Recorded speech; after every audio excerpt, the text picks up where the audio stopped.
Our project has been to develop an early screen for lung cancer. We've been sampling the nasal cavity, and we've come up with 5 or 6 different proteins that indicate the patient needs to go for further screening.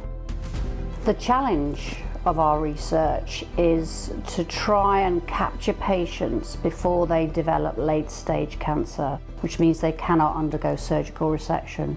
Funding from Ideas with Impact is extremely important to help us unravel some of the feasibility issues associated with the development of our test. Commercial potential is that this assay becomes embedded within the NHS.